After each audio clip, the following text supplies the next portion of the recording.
국장님 오늘 오늘의 사케 한번 소개해 주시죠. 네, 오늘 두 번째 사케는 짜잔 냉동 네, 팩에 들어있습니다. 냉동 팩에 얼음하고 같이 네. 갖고 와주셨네요. 이유가 있을까요? 이게 이제 남아 생주라서 네, 생주는 조금 이렇게 얼음 같이 가지고 왔는데 네네, 이게 이제 열 처리가 안 된 사케거든요. 네네, 그래서 만약 여기 보면 이 생자가 있어요. 생자, 네. 생자가 있으면 이제 열 처리가 안 됐다라고 보시면 돼요. 그 남아 겐슈라고 되어 있는데 네. 이게 남아 사케하고 겐슈 그 차이는 뭘까요? 이제 남아는 열 처리를 안 한 사케고 겐슈는 보통 사케를 만들 때 이제 뭐 맛 조절이나 뭐 좀 섬세한 조절해서 가수를 하는 물을 섞는 경우가 많은데 가수인 거죠. 네 이거는 이제 물 타지도 않았고 보면 무로카 네네, 무로카 여과를 또 안 했어요. 말씀드린 것처럼 아예 이제 보통 여과가 마지막에 여과를 해서 좀 더 깔끔한 사케를 만드는데 그러면 또 뭔가 또 사케 고유의 성분이 빠질 수가 있잖아요. 이렇게 그러니까 그런 거 원치 않아서 무여과 무로카 남아 이제 열 처리 안 하고 그다음에 겐슈 물을 안 섞은 이 곁에 보면 이제 이 양조장의 좀 가장 보편적인 라인업 중에 하나다라고 보시면 될 것 같아요. 지금 저희 술 이름이 시노미네. 시노- 네, 지역이 네, 이것도 지역의 이름이겠죠? 보통 지역의 이름이 많이 들어가니까. 네, 지역 이름이 들어가는 경우도 있고 뭐 다양한데 네네, 시노미네는 이제 산 이름이고요. 산 네, 산의 이름. 미네가 이제 봉오리 봉자를 미네라고 있거든요. 네네, 그래서 시노미네인데 이제 또 다른 이름은 카츠라기산. 카츠라기. 나라현 남부에 있는 카츠라기산에 그 카츠라기산 밑에 양조장이 있어요. 그래서 그 자기가 있는 산 이름을 따서 시노미네라고 사케 이름을 지었고 이 양조장이 있는 지역 이름이 쿠지라거든요. 쿠지라. 예, 그 지역 그 응치 쿠지라라서 이 양조장에서 쿠지라라는 브랜드로도 사케를 만들어요.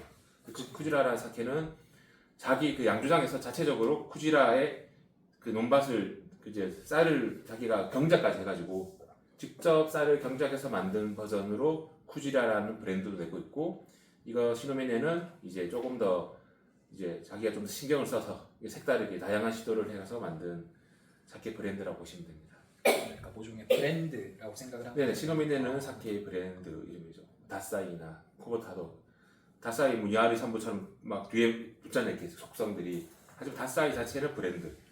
네, 뒤에 이것도 보면 시노미네는 브랜드 이름이고 우로카 나마겐슈는 이 사케의 속성을. 어디서 구할 수 있고 어느 정도 가격인가요? 아 이거는 그나마 특정 명칭주라고 하거든요. 우리가 그냥 이자카에서 먹는 뭐 간바리 오토상이나 그런 마루 이런 사케 외에 특정 명칭주라고 해서 보통 뭐 초밥집이나 조금 괜찮은 이자카야 뭐 이런 데서 판매를 할 거고 이제 소매점도 있어요. 소매점도 수입사에서 소매도 하기 때문에 소매점이 이제 소매점 뭐 찾아보시면 나올 거예요. 소매점 가셔도 사시고 예. 이게 가성비가 좋은 사케라고 일본이 알려져 있어요. 이렇게 뭐 가성비라고 해서 싸다는 건 아니고 가격 대비 정말 맛이 좋다. 정말 예, 그런 사케로 돼 있고 이 사케가 나라현 사케인데 비슷하게 카제노모리 그다음에 나라의 3대장이라고 저는 생각하고 하는 사케가 있는데 카제노모리, 시노미네, 미무로스기가 있는데 그 중에 카제노모리랑 이제 이 시노미네는 정말 이제 그 가격 대비해서 가격 대비 네, 가장 엄청 품질이 좋은. 품질이 좀 좋다고 네네. 일본에서도 좀 유명한 사케라고 보시면 됩니다. 여기 지역에서 나는 사케들 중에서는 어느 정도 중급 라인업 정도로 보일 수 있는. 순위로 치면 사케 타임이라고 일본에 이제 예. 랭킹 사이트가 있는데 거기서 보통 2등 아니면 3등.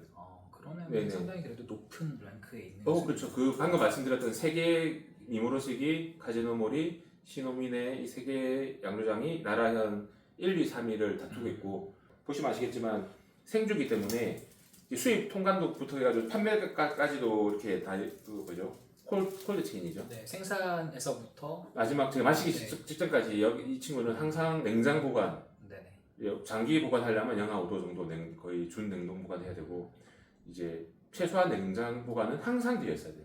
생주는. 그래서 만약에 생준 남아가 있는데 냉장고에 없다. 남아라는 게 생주 네, 남아비루 할 때 네네. 생맥주를 남아비루 하잖아요. 냉장고에 보관되어 있지 네, 않다면 문제가 있죠. 있다. 네. 그런데 이제 남아즘에 그다음에 남아초조라고 뒤에 남아 뒤에 다른 게 붙은 게 열처리를 2번 하는데 한 번만 하는 게 있어요. 그것도 남아라는 단어를 쓰긴 하는데 남아 하나만 있으면 그건 무조건 항상 냉장 보관이 돼야 되는 사기입니다. 맞습니다. 네. 한 잔씩 마시면서 할까요? 보시죠. 네. 봐봐. 맞습니다. 먼저 이렇게 받겠습니다. 감사합니다. 고피디님도. 네. 아 향이 좋죠. 한잔 하시죠. 한잔 할까요? 네. 짠. 짠. 뭉쳤어.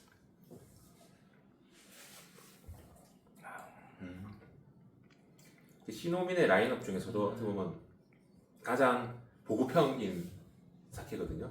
그러니까 가장 가장 어떻게 보면 시중 가격이 저렴한 라인업이에요. 이 친구가 저렴한 라인업 중에 하나죠. 그래도 보면 맛은 좀 좋습니다. 깔끔하고 플루티하고. 저희가 지난번에 다뤘던 네. 생선 여수보다는 상당히 그래도 풍부하죠. 네, 맛이 맛이 풍부합니다. 풍부하고 향도 짙고 그런 느낌이 드네요. 산미는 약간 사과향 느낌, 그다음에 메론향 느낌 이렇게 2개로 나뉘어지거든요. 크게 이건 약간 사과향 느낌이라고 할까? 도수 같은 경우에도 17도면은 다른 사케들보다 조금 높은 좀 그런 높은 편이죠. 편에 속하죠. 이게 이제 이유가 어떻게 될까요? 네. 겐슈다 보니 가수를 안 하죠. 가수를 하면서 온도도 맛도 약간 맞추고 온도가 아니라 도수도 맞추거든요. 근데 이제 겐슈라서 이제 물을 안 섞었기 때문에 보통 사케가 15도, 16도 정도에 이렇게 15도 밑에면 저알코올 사케라고 하거든요.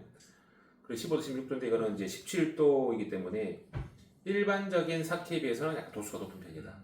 근데 겐슈라고 해서 무조건 다 높은 편은 아니지만 겐슈가 조금 더 높을 가능성이 높죠. 네. 나라는 아시겠지만 이제 일본 고대 수도고, 네네 수도고. 고도의 길을 듣는 그런 네, 도시죠. 일본 이제 국가가 처음 생겼을 때 수도고 나라 현 자체 그 어원 자체도 뭐 한국의 나라에서 왔다는 사람도 있고 일본어 나라스라고 평평하게 하다는 그 단어에서 왔다고 하는 사람도 있고 저는 개인적으로 임나가야의 나랑 가야 야자를 그 한자를 그대로 쓰는 표기도 있어요. 나라 옛날 고대 책을 보면 그러니까 가야나 백제나 좀 서로 고대사를 보면 볼수록 많은 관계가 있어요. 보면 그쵸. 지금이야 나라가 다르기 때문에 뭐 정말 다른 국가처럼 얘기하지만 그리고 이제 이 양조장에 있는 것은 그 아스카 시대라고 해서 나라 시대 이전에 아스카 시대가 또 있어요. 그러니까 나라는 나라 분지의 보면 지도 보면 아시겠죠. 오사카 옆에 나라가 있는데 그 산에 둘러싸여 쌓여 있는 분지 지역의 나라 자체가 그 나라 지금 말한 헤이조쿄는 동대사 우리가 놀러간 동대사 쪽은 나라의 북부 지역이고 아스카 지역은 남부 지역이에요.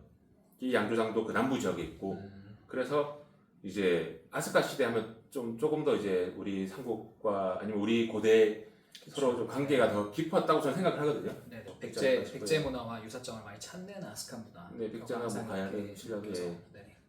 그렇습니다. 불합리한 그런 국가 중에 그래서 사케 수입, 그러니까 먹는 거 수입하면 뭐든 형 지금 막 술잔도 수입하고 다 이것저것 하시는데 사케 수입했더니 딴 건 너무 쉽대요.